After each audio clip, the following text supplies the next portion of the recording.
Hello மக்களை, மாறன் வீரா செம இன்ட்ரெஸ்டிங்காக போயிட்டுருக்கு.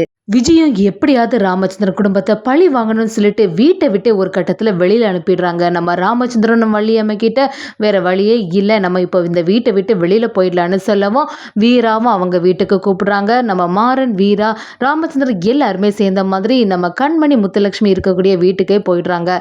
ஒரு வழியாட்டு நம்ம ராகவனும் கண்மணியை எப்படியாவது சமாதானப்படுத்தலான்னு சொல்லிட்டு அடுத்த பக்கமாக யோசிக்கிறாங்க. வீடியோக்குள்ளே போகிறதுக்கு முன்னாடி யாரெல்லாம் நம்ம சேனலுக்கு சப்ஸ்கிரைப் பண்ணலையோ அவங்கெல்லாம் சப்ஸ்கிரைப் பண்ணிடுங்க. அப்படியே பக்கத்தில் இருக்க பெல் ஐக்கானையும் கிளிக் பண்ணிடுங்க. அப்பதான் நான் போடுற வீடியோலாம் உங்களுக்கு நோட்டிஃபிகேஷனாக வரும். நம்ம ராமச்சந்திரன் சார்பாக வந்த லாயரும் டாக்குமெண்ட் எல்லாமே பக்காவாக இருக்கு. விஜிக்கு பேர்ல தான் எல்லாம் இருக்கு. இந்த வீட்டை விட்டு வெளியில போறதை தவிர வேற வழியே இல்லை அப்படின்னு சொல்லவும் ராமச்சந்திரன் குடும்பமே ரொம்பவே பதட்டம் ஆயிடுறாங்க. வள்ளியம்மையும் சும்மாவே பயங்கர டென்ஷன்ல இருப்பாங்க. இப்ப சொல்லவா வேணும், பயங்கரமா பதட்டம் ஆயிடுறாங்க. நான் கண்ட கனவை அப்படியே பழிச்சிட்டேன்னா அப்படிங்கிற மாதிரி யோசிக்கிறாங்க.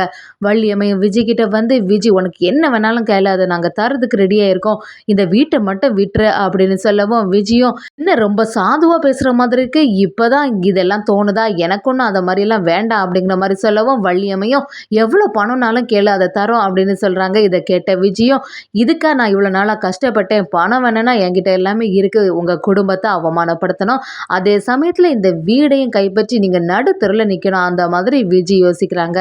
இன்னொரு சைடு பார்த்தீங்கன்னா வள்ளியம்மை ராமச்சந்திரன்ட்ட என்னென்ன பார்த்தீங்களா, அவ எப்படியெல்லாம் பேசுறா, இவளெல்லாம் சும்மாவே விடக்கூடாது அப்படின்னு நினைக்கிறாங்க.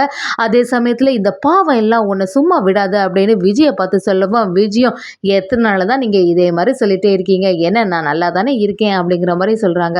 ராமச்சந்திரன் வள்ளியம்மை கிட்ட இப்போதைக்கு எதுவுமே பண்ணாண்டாம், விடு, தப்புமா, நம்ம பேர்லையும் இருக்குல்ல, நானும் டாக்குமெண்ட்ல சைன் போட்டு கொடுத்துருக்கேன்ல, எனக்கு தெரியாமல் அவள் இந்த மாதிரி பண்ணிட்டா, இவ இப்படியெல்லாம் செய்வான்னு நான் கொஞ்சம் கூட எதிர்பார்க்கல, ஃபர்ஸ்ட் எல்லாம் இவ மேலே ரொம்பவே நம்பிக்கை வச்சுருந்தேன், ஏதோ ஒரு பத்திரத்தில் சைன் போடும்போது 2 பேப்பரை எக்ஸ்ட்ரா வச்சனால இந்த விலைகள் வந்துட்டு, நானும் கொஞ்சம் கவனமாக இருந்திருக்கணும்லன்னு சொல்லிட்டு நம்ம ராமச்சந்திரன் பேசுகிறாங்க.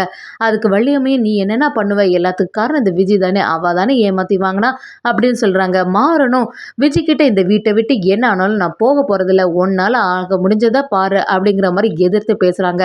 அதை கேட்ட விஜயும், இதுக்கு மேலே நீங்கள் இங்கேயே நின்றுட்டு இருந்தீங்கன்னா அதுக்கடுத்து நான் அதிகாரிகளை கூப்பிட வேண்டியது வரும், என்ன அதிகாரிகளை கூப்பிடவா அப்படின்னு சொல்லவும் ராமச்சந்திரனும், சரி வள்ளி, நீ இதுக்கு மேலே நம்ம இங்கே நின்றுட்டு இருந்தா சரி வராது, எதுனாலும் நம்ம வெளியில் பார்த்துக்கலான்னு சொல்லிட்டு வா கிளம்புவோன்னு சொல்லிடுறாங்க. இதை கேட்ட வள்ளியம்மையும், என்னென்ன பேசுகிற, இவளுக்காக நம்ம இவ்வளோ வருஷமாக கேட்டேன வீட்டை விட்டு போகணுமா அப்படின்னு யோசிக்கிறாங்க. ராமச்சந்திரனும் மாறன், ராகவன் எல்லாத்தையும் பேக் பண்ணுங்க, இப்போவே வீட்டை விட்டு போயிடலாம் அப்படின்னு சொல்லிடுறாங்க. விஜய்க்கு இப்போதான் சந்தோஷம் ஆச்சு, நம்ம நினைச்ச மாதிரி எல்லாமே நடக்குது, அம்மா இவங்க வீட்டை விட்டு போன உடனே இந்த வீட்டை மொத்தமாக வாஷ் பண்ணி தள்ளிடணும், அப்போ தான் இவங்களோட தடயம் எதுவுமே எல்லாமே இருக்கும் அப்படிங்கிற மாதிரி சிரிச்சுட்டே பேசிகிட்டு இருக்காங்க. இதெல்லாம் கேட்ட மாறன் பயங்கரமாக கடுப்பாறாங்க. உன்னெல்லாம் அன்னைக்கே போட்டு தள்ளியிருக்க வேண்டியது, இன்னைக்கு விட்டதுனால தானே இப்படியெல்லாம் செய்கிறங்கிற மாதிரி மாறன் விஜய் கிட்ட சொல்கிறாங்க. இதெல்லாம் கேட்டுட்டு இருந்த விஜயும், உங்களால் என்ன பண்ண முடியுமோ அதை பண்ண பாருங்க அப்படின்னு சொல்லிட்டு இப்போதைக்கு வீட்டை விட்டு வெளியில போக பாருங்க அப்படின்னு சொல்றாங்க. இதை கேட்ட உடனே ராமச்சந்திரன், மாறன் கொஞ்சம் அமைதியா இரு, நம்ம முதல்ல இந்த வீட்டை விட்டு கிளம்புவோம் அப்படின்னு சொல்றாங்க. இதை கேட்ட குடும்பத்துல உள்ளவங்க எல்லாருமே சரி ட்ரெஸ் எல்லாம் பேக் பண்ணலான்னு சொல்லிட்டு உள்ள போறாங்க. இன்னொரு சைடு பாத்தீங்கன்னா விஜயும் அவங்க அம்மா கிட்ட, நம்ம நினைச்ச மாதிரி எல்லாமே நடக்குது பாத்தியாமா, இனி இந்த குடும்பத்துல உள்ளவங்க எல்லாருமே ரொம்பவே அவமானப்பட போறாங்க, தனியா நிக்க போறாங்க அப்படின்னு சொல்லிட்டு சிரிச்சுட்டே இருக்காங்க விஜய். உள்ள வந்து நம்ம ராமச்சந்திரனும் ரொம்பவே பதட்டமா இருக்காங்க. என்னால தான் இந்த குடும்பம் எல்லாம் இப்படி ஆயிட்டோம் அப்படின்னு சொல்லிட்டு வள்ளியம்மைகிட்ட கேட்குறாங்க. வள்ளியம்மையும் அவங்க அண்ணன் கிட்ட, அண்ணா நீ எதுக்குமே கவலைப்படாத, நீ என்ன பண்ண முடியும், அவ தானே ஏமாத்தி வாங்கினா, ஏதோ ஒரு கெட்ட காலம் நம்ம குடும்பத்தை இப்படி வந்து ஆட்டுது, இப்போ என்ன பண்ணுறதண்ணா அப்படின்னு சொல்லிட்டு சமாளிக்க பார்க்குறாங்க. ராமச்சந்திரனும் என்னதான் சமாதானப்படுத்தலாம், சமாதானம் ஆகுற மாதிரி இல்லை, என்னால் தான் நம்ம குடும்பம் இப்போ நடுத்தெருவில் இருக்க மாதிரி இருக்குது அப்படின்னு யோசிச்சிட்டே இருக்கும்போது வீராவும், நம்ம வேற எங்கே போகிறதுக்கு, எங்க வீட்டுக்கு எல்லாரும் வாங்க அப்படின்னு சொல்லி கூப்பிடுறாங்க. இதை கேட்ட மாறனும், என்ன பண்றது, வேற வழியே இல்லை அப்படின்னு சொல்லிட்டு அவங்க வீட்டுக்கு போவதுக்கே முடிவு பண்றாங்க. நமக்கு தான் சிட்டிக்குள்ள 2 வீடு இருக்குல்ல, ஒன்று இந்த வீடு, இன்னொன்று எங்களோட வீடு இருக்கு, அதனால அங்க போய் இருக்கலாம் அப்படின்னு சொல்லவும் நம்ம முத்துலட்சுமி கிட்ட வீராவும் ஃபோன் பண்ணி நாங்க அந்த வீட்டுக்கு வர போறோம் அப்படின்னு சொல்லிடுறாங்க. இதை கேட்ட உடனே அவங்களும் குழம்பி போயிடுறாங்க. என்னவா இருக்கும், எதுக்கு திடீர்னு வீரா இப்படி ஃபோன் பண்ணி சொல்றா அப்படின்னு யோசிக்க ஆரம்பிக்கிறாங்க. அதே சமயத்துல கண்மணி அவங்க அம்மா கிட்ட வந்து கேட்குறாங்க, என்னவா எதுக்கு இப்போ வீரா ஃபோன் பண்ணான்னு கேட்குறாங்க. அதுக்கு முத்துலட்சுமியும், இல்லை கண்மணி அங்கே ஏதோ ஒரு விஜய்னால பிரச்சனை ஆயிருக்கும் போல, வீரா இப்போ தான் பேசினா, நாங்கள் எல்லாரும் சேர்ந்து இங்கே வரப்போகிறோம் அப்படின்னு சொல்கிறாங்க. கண்மணி அதை கேட்டுட்டு, என்னம்மா திடீர்னு இப்படி பேசுகிறா, எல்லாரும் சேர்ந்து வேற வரப்போகிறாங்கன்னு சொல்கிறா, அப்போ ஏதோ ஒரு பிரச்சனை பெருசாட்டு விஜய் அங்கே பண்ணியிருக்கா அப்படின்னு யோசிக்கிறாங்க. நம்ம ராமச்சந்திரன், வள்ளியம்மை, அவங்க குடும்பம் எல்லாருமே பயங்கரமாக ஃபீல் பண்ணிகிட்டே இருக்காங்க.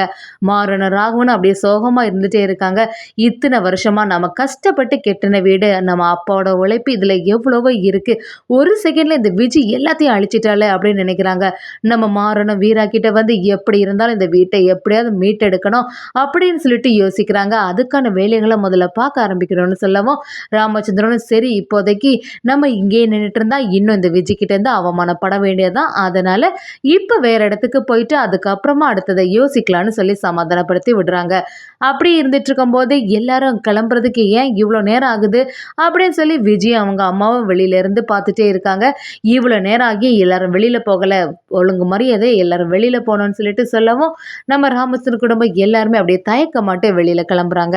அந்த சைடு பார்த்தீங்கன்னா நம்ம கண்மணிக்கு வீட்டுக்கு அப்படியே வரும்போது அங்கே உள்ளவங்களும் என்னாச்சு அப்படின்னு விசாரிக்கும் விஜயோட எல்லா வேலைகளும் சொல்கிறாங்க. அதை கேட்ட உடனே கண்மணி அப்படியே கொந்தளிச்சு போகிறாங்க. இவ்வளோ விஷயங்கள் இந்த விஜய் பண்ணியிருக்காளா, அவளை எல்லாம் சும்மாவே விடக்கூடாது, நீங்கள் சும்மாவை விட்டீங்க, எவ்வளோ தைரியம் இருந்தால் மாமா கிட்டே இந்த மாதிரி ஃபோர்ஜரி பண்ணி எழுதி வாங்கியிருப்பா, ஏதாவது ஒன்று அவளை பண்ணணும் அப்படின்னு சொல்கிறாங்க. அதுக்கு நம்ம வீராவும் சரி இப்போதைக்கு நம்ம இங்கேயே இருப்போம், அதுக்கப்புறமா ஏதாவது கோர்ட்டில் போய் பார்த்துக்கலாம் அப்படிங்கிற மாதிரி யோசிக்கிறாங்க. நம்ம முத்துலட்சுமி சரி ஏதோ ஒரு போதாத காலம், நீங்கள் உள்ளே வாங்கன்னு சொல்லிட்டு எல்லாரையும் கூப்பிடுறாங்க. நம்ம ராமச்சந்திரனும் ரொம்பவே வருத்தமாக இருந்துட்டு இருக்காங்க. வள்ளியம்மை கிட்ட வந்து இத்தனை விஷயம் நடந்திருக்கு, ஆனால் யாருமே என்னை ஒரு கேள்வி கூட கேட்கல, என்னோட முட்டாள்தனத்தினால தானே இந்த மாதிரிலாம் ஆச்சு, ஆனால் யாருமே இதை பற்றி யோசிக்காமல் அப்படி நான் சொன்னபடியே வந்துட்டாங்களே அப்படிங்கிற மாதிரி சொல்கிறாங்க. அதுக்கு வள்ளியம்மையும் நீ என்னென்னா பண்ண முடியும், நீ வேணும்னா பண்ணியிருப்ப, ஏதோ ஒரு காலத்தில் இப்படி ஆயிட்டு அப்படிங்கிற மாதிரி சொல்லி சமாதானப்படுத்துகிறாங்க. இன்னொரு சைடு பார்த்தீங்கன்னா மாறனும் நம்ம ராகவன்ட்ட வந்து இது சரியான சமயம் ராகவா, இதை ஒரு சான்ஸை யூஸ் பண்ணி அண்ணி கூட சேர்ந்துரு, கரெக்டாட்டு கடவுளாக பார்த்து உனக்கு இது ஒரு வாய்ப்பை அமைச்சு கொடுத்துருக்காங்க, எப்படியாவது இந்த வீட்டிலேருந்து போகிறதுக்கு முன்னாடி கண்மணி அண்ணி கூட சேரக்கூடிய வழியை பாரு அப்படின்னு சொல்கிறாங்க. நம்ம கண்மணி ராகவனும் அப்படியே பார்த்துட்டு இருக்க மாதிரி இருக்குது. இதெல்லாம் நம்ம வீராவும் மாறனும் சேர்ந்த மாதிரி கவனிக்கிறாங்க. வீராவும் நம்ம மாறன்கிட்ட எப்படி இருந்தாலும் கண்மணி அக்கா ராகவன் அத்தானே மன்னிச்சு ஏற்றுப்பான்னு எனக்கு நம்பிக்கை இருக்குது அப்படின்னு சொல்கிறாங்க. இன்னொரு சைடு பார்த்தீங்கன்னா விஜயா அவங்க அம்மாவும் அடுத்த பிளானை போட ஆரம்பிச்சிட்டாங்க. இவ்வளோ பெரிய வீட்டில் நம்ம மட்டும் ராஜ்யம் பண்ண வேண்டியதான், இனிமே நம்மளை என்னெல்லாம் பண்ணாங்க, கடைசியில் பார்த்து அவங்க நிலைமை எப்படி ஆயிட்டுன்னு, கடை வேற இருக்கு, இனி இந்த கடைக்கு பேரையே மாற்றிடலாமா அப்படின்னு யோசிக்கிறாங்க.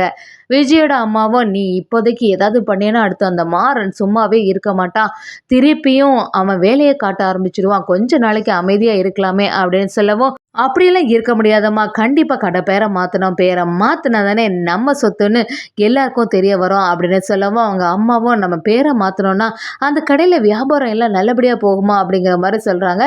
விஜயம் எல்லாம் நல்லபடியாக தான் இருக்கும், கண்டிப்பாக எல்லாத்தையும் மாற்றிட வேண்டியதான் நம்ம பேருக்கு அப்படிங்கிற மாதிரி யோசிக்கிறாங்க. எப்படி இருந்தாலும் நம்ம மாறனும் வீராவும் சேர்ந்த மாதிரி அவங்க வீட்டையும் கடையும் மீட்டெடுப்பாங்கன்னே சொல்லலாம்.